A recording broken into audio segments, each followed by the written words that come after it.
ప్రయత్నం మాత్రమే చేశామని కేటీఆర్ మాట్లాడారు. కేటీఆర్ బయలుదేరి వెళ్ళిపోతా ఉన్నారు. కేటీఆర్ వాహనం మూవ్ అవుతా ఉంది, మనం చూస్తూ ఉన్నాం విజువల్స్లో. జస్ట్ ఇక్కడికి బయలుదేరిపోతున్నారు. అందుకంటే శ్రీధర్ ఉన్నారు. శ్రీధర్ గారు ఏం చెప్తారు? ఇది చాలా అమానుషం. ఇది క్లీన్ స్వీప్ ఉంటుంది, కానీ నాకు తెలిసి కేటీఆర్ గారు గట్టిగా సమాధానాలు చెప్తారు ఎట్టి పరిస్థితుల్లో కూడా. మాట్లాడదాం. కృషాంక్ గారు, మొన్న హరీష్ రావు, ఇప్పుడు కేటీఆర్ ఎంతమందిని పిలుచుకున్నా కూడా పెద్దగా నష్టం ఏం లేదు. చాలా స్పష్టంగా కూడా ఆల్రెడీ హరీష్ రావు గారు చెప్పారు.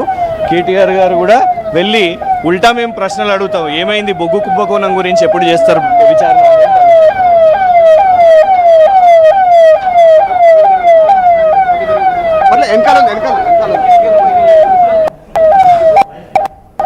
దాని తర్వాత కేసీఆర్కి ఇస్తారనేటువంటి ప్రచారం జరుగుతూ ఉంది. అంటే వీళ్ళది ఒక ఫ్లాప్ వెబ్ సిరీస్ అండి. ఇది ఫోన్ ట్యాపింగ్ దాంట్లో ఏం లేదు. దాన్ని తమాషా చేసి ఆ దావోస్లో ఏం వస్తున్నా కూడా పెద్ద అన్ని బోగస్ కంపెనీలే. దాని నుంచి డైవర్ట్ కావాలి, మున్సిపాలిటీల నుంచి డైవర్ట్ కావాలి. సర్పంచ్లో 4031 సర్పంచ్లు గెలిచినాం. రేపు ఇట్లనే వదిలేస్తే మున్సిపాలిటీలు కూడా గెలుస్తామని ఇవాళ బీఆర్ఎస్ నాయకత్వాన్ని అందరినీ బిజీ పెట్టడానికి ఇది ఒక ఎక్సర్సైజ్ ప్రభుత్వం నడిపిస్తున్నది. కానీ అయినా కూడా కింది స్థాయి శ్రేణుల్లో అందరినీ కూడా అక్కడనే ఉండమని చెప్పినాం. కేవలం ఇన్ఛార్జ్లు ఎమ్మెల్యేలు వాళ్ళు మాత్రమే ఇక్కడికి వచ్చిండ్రు. డెఫినెట్గా మున్సిపాలిటీల్లో కూడా వీళ్ళు అడ్డుకున్నా కూడా ఫలితాలు బ్రహ్మాండంగా రాబోతున్నాయి. ఈ విచారణలతోని ఒరిగేదేమీ లేదు. బొగ్గు కుంభకోణం గురించి అడగడం ఆపేయం కూడా ఖచ్చితంగా. రైట్, బయలుదేరి సిట్ విచారణకు వెళ్తా ఉన్నారు. బీఆర్ఎస్ పార్టీ ఆఫీస్ భవన్ ముందు ఉన్నటువంటి సిచ్యువేషన్, మిగతా వాహనాలని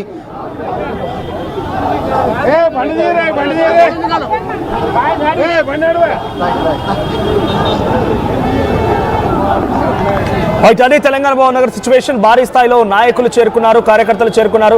ఒక హైటెన్షన్ వాతావరణం నెలకొని భారీ పోలీస్ బందోబస్తు మధ్యనే తెలంగాణ భవన్ మొత్తం కూడా కంట్రోల్లో ఉంది ఇప్పుడు. సో అక్కడికి, ఎందుకంటే బీఆర్ఎస్ పార్టీకి వర్కింగ్ ప్రెసిడెంట్గా కేటీఆర్ ఉన్నారు. ఒకప్పుడు ఆయన మాజీ మంత్రిగా చాలా కీలకమైన నేతగా వ్యవహరించారు. చూస్తున్నాం అక్కడ నినాదాలు కొనసాగుతున్నాయి. కేటీఆర్ వాహనం బయటకు వస్తోంది. కేటీఆర్ కాన్వాయ్ బయటకు వస్తుండగా ఆయన టువర్డ్ జూబ్లీ హిల్స్ పిఎస్ వైపుగా వెళ్ళబోతున్నారు. ఈ సమయంలో ఒక్కసారిగా అక్కడ చాలా భారీ ఎత్తున నాయకులు చేరుకున్నారు. సో ముందుగా హరీష్ రావును విచారించిన సిట్ ఇప్పుడు ఈ రోజు కేటీఆర్ విచారించబోతోంది. అంటే 2 days గ్యాప్ తీసుకుంది. మళ్ళీ నెక్స్ట్ 2 days లో ఎవరు ఉండబోతున్నారు? కవితనా, సంతోష్ రావా, లేదంటే డైరెక్ట్ గా కేసీఆర్ కి నోటీస్ ఇస్తారా? చూడాలి ఏం జరుగుతుంది అనేది. సో ఈ రోజు సిట్ కార్యాలయంలో కేటీఆర్ ని ఈ రోజు సాయంత్రం వరకు కూడా విచారించే అవకాశం ఉంది. ఒకసారి తెలంగాణ భవన్ దగ్గర నినాదాలు కొనసాగుతున్నాయి. అక్కడ ఎటువంటి సిచ్యువేషన్ చూద్దాం.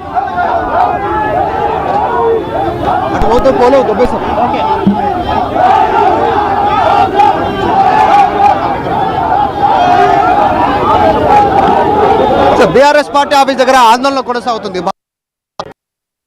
నాయకులు ఇక్కడ స్లోగన్ చేస్తూ ఉన్నారు. కాంగ్రెస్ పార్టీకి వ్యతిరేకంగా స్లోగన్ చేస్తూ ఉన్నటువంటి పరిస్థితి. రోడ్డు పైకి వచ్చారు. పోలీసులు కూడా వాళ్ళని కంట్రోల్ చేయలేనటువంటి సిచ్యువేషన్ ఉంది.